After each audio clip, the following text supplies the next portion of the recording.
नमस्कार। प्रादेशिक समाचार के साथ मैं चंदन कुमार कौंडिल्य। पहले मुख्य समाचार। देश के नए उपराष्ट्रपति चुनाव के लिए आज संसद भवन में वोट डाले जा रहे हैं। प्रधानमंत्री आज नई दिल्ली में आजादी का अमृत महोत्सव पर मुख्यमंत्री और उप मुख्यमंत्रियों की बैठक की अध्यक्षता करेंगे। न्यायाधीश उत्तम आनंद हत्याकांड में धनबाद सीबीआई की विशेष अदालत आज सजा के बिंदु पर फैसला सुनाएगी और विश्वविद्यालय अनुदान आयोग ने सभी विश्वविद्यालयों और महाविद्यालयों से 14 अगस्त को विभाजन त्रासदी दिवस के रूप में याद करने को कहा है। और अब समाचार विस्तार से।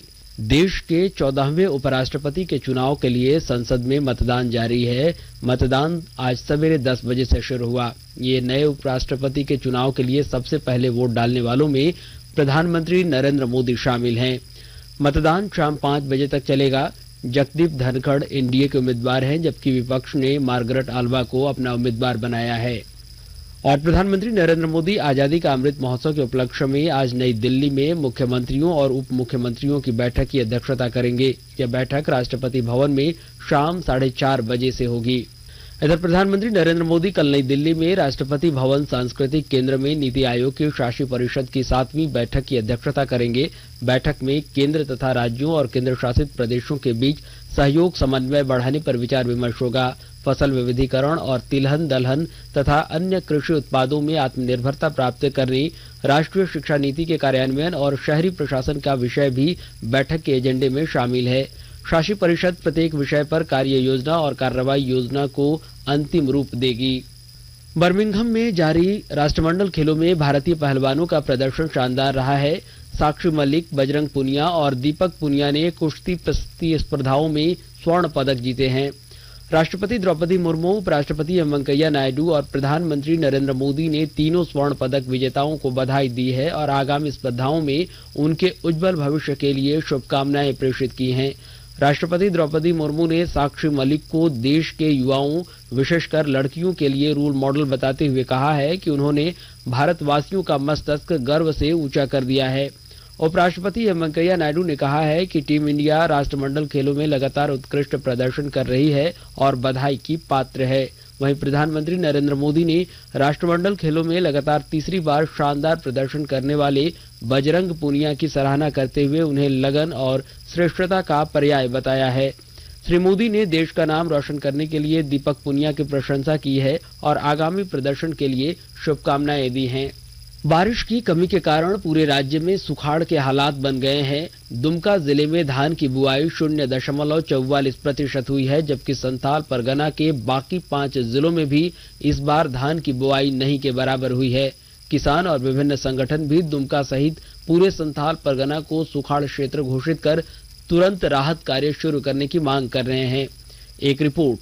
दुमका जिले में इस बार 31 जुलाई तक सामान्य से 59% कम वर्षा हुई है। दुमका जिले में धान की बुआई 0.44% हुई है, जबकि जिले में इस बार 1,11,000 हेक्टेयर जमीन में धान की बुआई का लक्ष्य रखा गया था। संताल परगना के बाकी 5 जिलों में भी इस बार धान की बुआई नहीं के बराबर हुई है। इस बार 31 जुलाई तक सामान्य से 61% कम वर्षा हुई है। लिहाजा साहिबगंज जिले में महज 6.08%, जामताड़ा में 0.10, पाकुड़ में 6.12, गोड्डा में 5.20 तथा देवघर जिले में मात्र 1.06% ही धान की बुआई हुई है। आर के नीरद, आकाशवाणी समाचार, दुमका।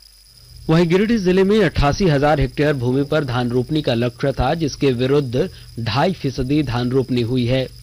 सावन माह में बरसात नहीं होने से जिले के खेत सूखे हैं। पानी के अभाव में धान के बिचड़े मर गए हैं। वहीं गड्ढे वाले खेतों में किसान किसी तरह बिचड़े को बचा कर रख रहे हैं। इधर 2-4 दिनों से मानसून की बरसात शुरू हुई है तो खेतीबाड़ी शुरू हो गई है। किसानों का कहना है कि मोटर पंप से पानी लाकर खेती कर रहे हैं। वहीं जिला कृषि पदाधिकारी सुरेंद्र कुमार सिंह ने किसानों को वैकल्पिक खेती की सलाह दी है। उनका कहना है कि किसान धान का बिचड़ा तैयार नहीं करके सीधे धान रोपें, साथ ही वैसे फसल का पैदावार करें जो कम पानी में भी उपजता है। जिला कृषि अधिकारी ने कहा कि जिला प्रशासन से लेकर झारखंड सरकार तक सूखे पर नजर बनाए हुए है। और पाकुड़ जिले को कालाजार से मुक्ति दिलाने के मामले में जिला प्रशासन पिंक टोटो चलाने वाली सखी दीदियों की मदद ले रहा है। विस्तृत ब्यौरे के साथ हमारे पाकुड़ संवाददाता। सखी मंडल से जुड़ी महिलाएं खुद स्वावलंबी बनने के साथ साथ लोगों को कालाजार बीमारी से मुक्ति दिलाने में जुटी हुई हैं। जिले में चल रहे कालाजार उन्मूलन अभियान को सफल बनाने में सखी दीदियां प्रशासन के साथ कदम से कदम मिलाकर चल रही हैं। सखी मंडलों की दर्जनों सखी दीदियां कालाजार जागरूकता रथ के जरिए क्षेत्रीय भाषाओं में ग्रामीणों को कालाजार के लक्षण, रोग की पहचान, रोग से ग्रसित लोगों के समुचित इलाज, रोग के फैलने के कारण एवं इससे बचाव के उपायों की जानकारी घूम घूम कर दे रही हैं। लोगों को चल रहे IRS छिड़काव अपने अपने घरों में कराने के लिए प्रेरित करने का भी काम सखी मंडल से जुड़ी ये महिलाएं कर रही हैं। राम प्रसाद सिन्हा, आकाशवाणी समाचार, पाकुड़। राष्ट्रव्यापी टीकाकरण अभियान के अंतर्गत देश में अब तक 205 करोड़ 92 लाख से अधिक कोविड टीके लगाए जा चुके हैं। पिछले 24 घंटों में 32,73,000 से अधिक वैक्सीन डोज दी गई है। इस दौरान 19,406 नए रोगियों की पुष्टि हुई है। देश में फिलहाल 1,34,793 रोगियों का उपचार चल रहा है। स्वस्थ होने की दर 98.5% है। वहीं पिछले 24 घंटों में 19,928 मरीज कोविड से स्वस्थ हुए हैं। अभी तक कुल मिलाकर 4,34,65,000 से अधिक रोगी स्वस्थ हो चुके हैं। मंत्रालय ने बताया कि अब तक 87,75,00,000 से अधिक नमूनों की कोरोना जांच की जा चुकी है। कल 3,91,000 से अधिक नमूनों की जांच की गई। और आकाशवाणी के ताजा तरीन समाचारों के लिए आप हमारी वेबसाइट newsonair.com पर लॉग इन कर सकते हैं। ताजा समाचार Twitter handle @AIR news alerts और Facebook page All India Radio News पर भी उपलब्ध है।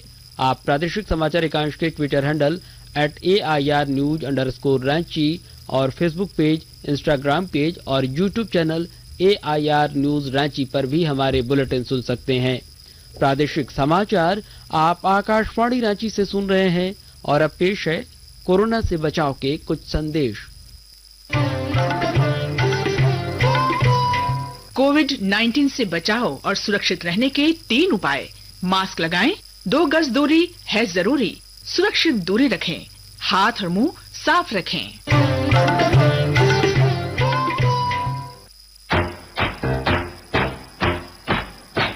चलो मिलकर एक शुरुआत करें, चलो एक फैसला आज करें, मास्क नहीं तो टोकेंगे, कोरोना को रोकेंगे, चलो एक वादा करते हैं, चलो एक वादा करते हैं, मास्क नहीं तो टोकेंगे, कोरोना को रोकेंगे। भारत सरकार द्वारा जनहित में जारी। प्रादेशिक समाचार में आपका एक बार फिर से स्वागत है। न्यायाधीश उत्तम आनंद हत्याकांड में धनबाद सीबीआई की विशेष अदालत आज फैसला सुनाएगी। गुरुवार 28 जुलाई को सीबीआई के विशेष न्यायाधीश रजनीकांत पाठक की अदालत ने दोनों आरोपित राहुल वर्मा और लखन वर्मा को हत्या और साक्ष्य छिपाने का दोषी करार दिया था। 6 अगस्त को सजा सुनाने की तारीख निर्धारित की गई थी। विशेष अदालत ने इस मामले का स्पीडी ट्रायल किया है। 22 फरवरी 2022 को आरोप तय होने के बाद महज 5 महीने में 58 गवाहों का बयान दर्ज लिया गया। और केंद्रीय संस्कृति और सूचना तथा प्रसारण मंत्रालय की ओर से 22 जुलाई से हर घर तिरंगा कार्यक्रम शुरू किया गया है। आजादी का अमृत महोत्सव के तहत देशवासियों में देशभक्ति की भावना जागृत करने और राष्ट्रीय ध्वज को सम्मान प्रदान करने के उद्देश्य से यह कार्यक्रम शुरू किया गया है। अब हर घर की छत पर शान से फहरेगा तिरंगा, गुनगुनाए जाएंगे नव विकास के गीत, आन बान शान का प्रतीक राष्ट्रध्वज तिरंगा। आइए आजादी के अमृत महोत्सव के पावन अवसर पर इस स्वाधीनता दिवस हर घर फहराते हैं तिरंगा और लेते हैं भव्य और सशक्त भारत के निर्माण का संकल्प। आइए हर घर फहराएं तिरंगा। विश्वविद्यालय अनुदान आयोग ने सभी विश्वविद्यालयों और महाविद्यालयों से 14 अगस्त को विभाजन त्रासदी दिवस के रूप में याद करने को कहा है।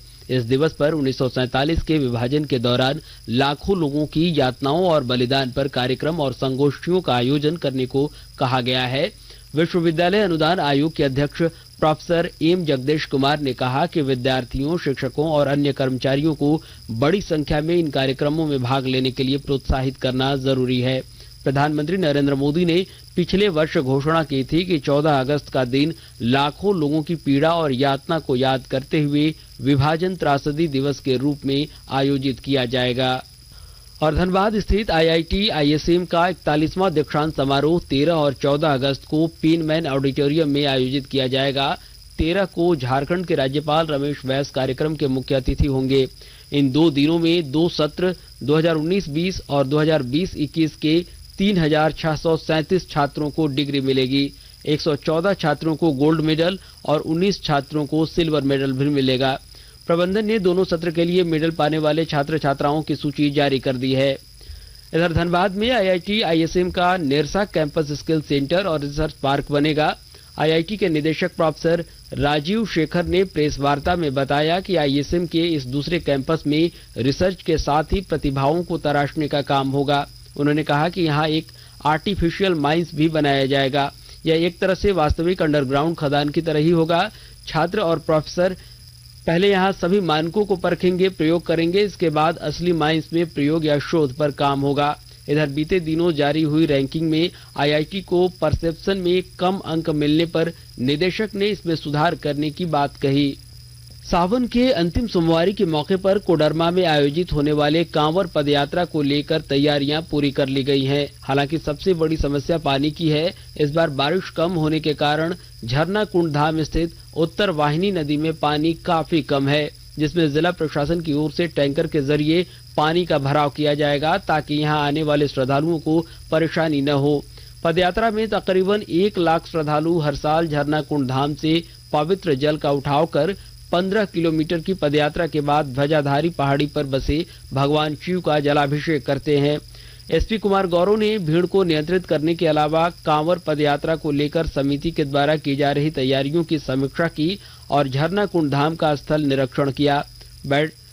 भीड़ को नियंत्रित करने के लिए बड़ी संख्या में पुलिस बल तैनात किए जाएंगे, जबकि समिति की ओर से वॉलंटियर भी तैनात रहेंगे। SP कुमार गौरव ने कहा कि कांवर पदयात्रा को लेकर तैयारियां पूरी कर ली गई हैं और बिजली, पानी समेत अन्य सुविधाओं को बहाल कर दिया जाएगा। और सरायकेला खरसावां जिले में जल जीवन मिशन के अंतर्गत हर घर जल उत्सव का आयोजन किया जाएगा। इसे लेकर उपायुक्त अरवा राजकमल द्वारा संबंधित पदाधिकारियों को दिशा निर्देश दिया गया है। सरायकेला खरसावां जिले में जल जीवन मिशन के अंतर्गत हर घर जल उत्सव का आयोजन किया जाएगा। इस आयोजन को लेकर उपायुक्त अरवा राजकमल द्वारा संबंधित पदाधिकारियों को दिशा निर्देश दिया गया है। जल जीवन मिशन के अंतर्गत सरायकेला खरसावां जिले के 9 प्रखंड के 66 गाँव के कुल 30,112 घरों को नल जल योजना से जोड़ा गया है। इन गाँव में ग्राम सभा का आयोजन कर हर घर जल उत्सव का आयोजन किया जाएगा। उपायुक्त ने कहा कि जल जीवन मिशन के अंतर्गत संचालित हर घर जल उत्सव कार्यक्रम के जरिए जिले के 11,007 गांव एवं मोहल्लों के सभी परिवारों तक पेयजल पहुंचाने का उद्देश्य है। केंद्र एवं राज्य सरकार की यह अत्यंत महत्वाकांक्षी योजना है। इसमें गांव के आंगनबाड़ी केंद्र, स्कूल एवं स्वास्थ्य केंद्रों को भी जोड़ा गया है। गोलक बिहारी, आकाशवाणी समाचार, सरायकेला खरसावां। गिरिडीह जिले के निमिया घाट थाना पुलिस ने अंतर जिला वाहन लुटेरा गिरोह के मुख्य सरगना समेत 4 अपराधियों को गिरफ्तार किया है। डुमरी के SDPO मनोज कुमार ने बताया कि गिरफ्तार अपराधियों के पास से पुलिस ने लूटे गए वाहन के साथ 4 मोबाइल फोन भी बरामद किया है। कुछ दिनों पहले ही चारों अपराधियों ने तोपचांची और निमिया घाट में वाहन की लूट की थी। इस घटना में शामिल 3 अन्य अपराधियों की गिरफ्तारी के लिए पुलिस छापेमारी कर रही है। इधर जामताड़ा जिले में पुलिस ने CSP संचालक सहित 4 साइबर अपराधियों को गिरफ्तार किया है। साइबर DSP मजरूल हुदा ने बताया कि साइबर अपराधियों के पास से 2 लाख से अधिक नकदी बरामद किए गए हैं। इनके पास से जब्त रजिस्टर में कई साइबर अपराधियों की डिटेल पुलिस के हाथ लगी है। और अंत में मुख्य समाचार एक बार फिर।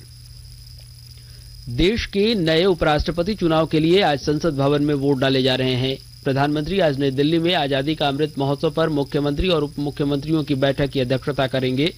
न्यायाधीश उत्तम आनंद हत्याकांड में धनबाद CBI की विशेष अदालत आज सजा के बिंदु पर फैसला सुनाएगी। और विश्वविद्यालय अनुदान आयोग ने सभी विश्वविद्यालयों और महाविद्यालयों से 14 अगस्त को विभाजन त्रासदी दिवस के रूप में याद करने को कहा है। और इसके साथ ही आकाशवाणी रांची से प्रादेशिक समाचार का यह बुलेटिन समाप्त हुआ। नमस्कार।